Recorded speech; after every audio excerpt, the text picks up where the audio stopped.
Welcome to Timoteo TV Update, serving all of Timoteo fans home and all over the world. Bringing you up-to-the-minute news and expert commentary with Nate Martin, Buddy Martinez, and Chris Lauer. Together, Timoteo TV Update.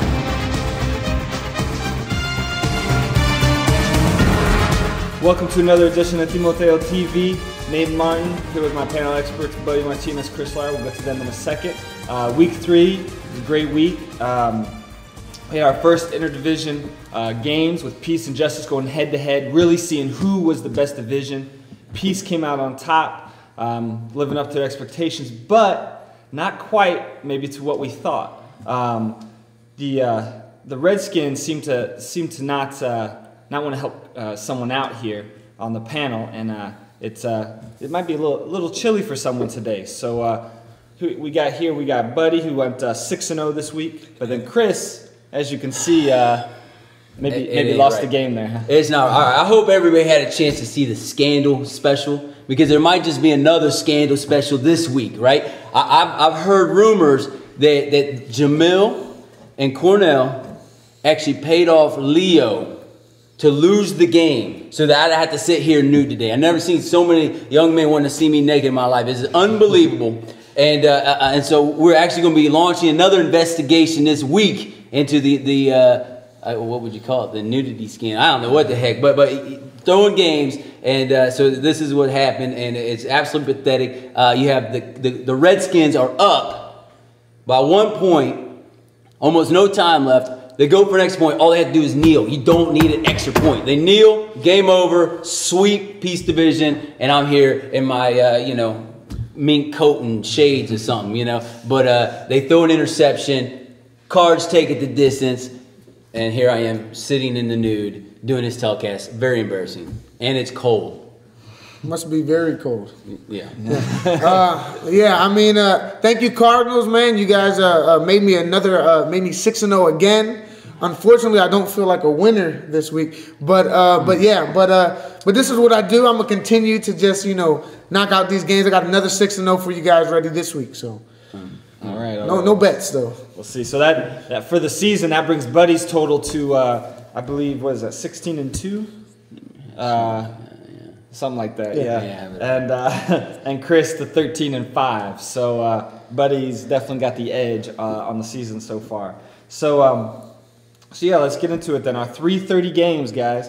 We have first one, Panthers and Broncos, 2 0-3 teams, the two teams that do not have a win yet. Of course, Broncos did get a win, but had to forfeit it to the Jets due to the age scandals you've all seen on the website. So both teams looking for the win. This is a must-win game. 4 is kind of the magic number to guarantee you in playoffs. 3 wins, maybe, but it's very, very slim. So both teams really need to win this game to keep their playoff hopes alive. So we have Panthers, Broncos, 0-3, 3:30. Chris, what's up with that? All right, you have the Panthers 9 on offense, 12 on defense after this past week's debacle.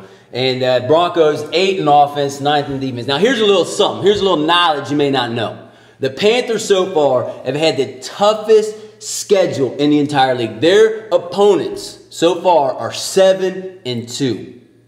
Now I'm gonna nail it right here. The Panthers, they are the Cinderella team of the league. They're gonna beat the Broncos this week 25-20. And not only that, they're gonna steal games. They're gonna beat the Colts and the Jets later in the season. Those are 3 wins. And I have a hunch that if they can get their mojo, they're gonna beat either the Vikings or the Raiders.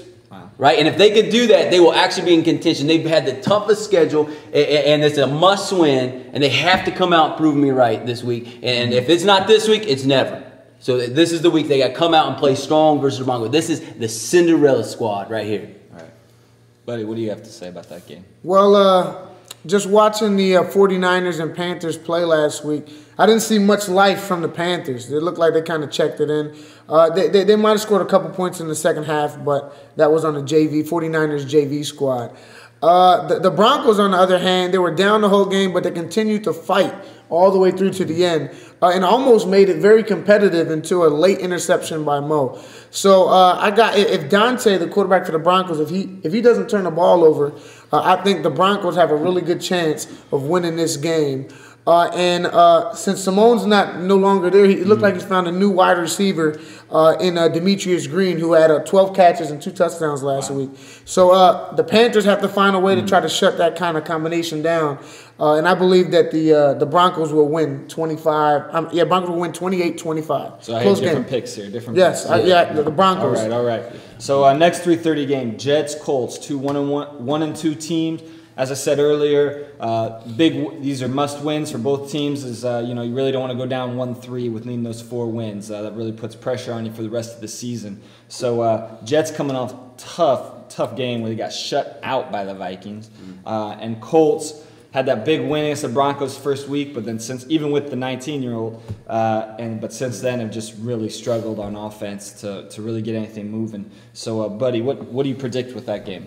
Well, the Jets, they showed us a little bit of life in that game, but they were going against the best defense in the league. But there's no excuse for not scoring any points. You got to be able to score points. Now the Colts are also coming off a little whooping here that they got from the Eagles. So you got 2 teams that want to make a statement in this game. The Jets, they have good wide receivers. They have, Cordell, and they have Randall Robinson. But they got to find a way to get those catches into the end zone. The Colts, I see a new quarterback each week. This week, Jason Redding tried to put it together, and then I think they took him out and put someone else. So the Colts got to answer that question at quarterback. But I believe that the Colts are the more experienced team, and I believe that they will get a lucky win here, and they will win 23-20. I'm gonna disagree with you here, and I'm gonna enlighten everybody to a little something. It's called Jet Mojo. Right? You ever heard of Jet Mojo? Here's what Jet Mojo is.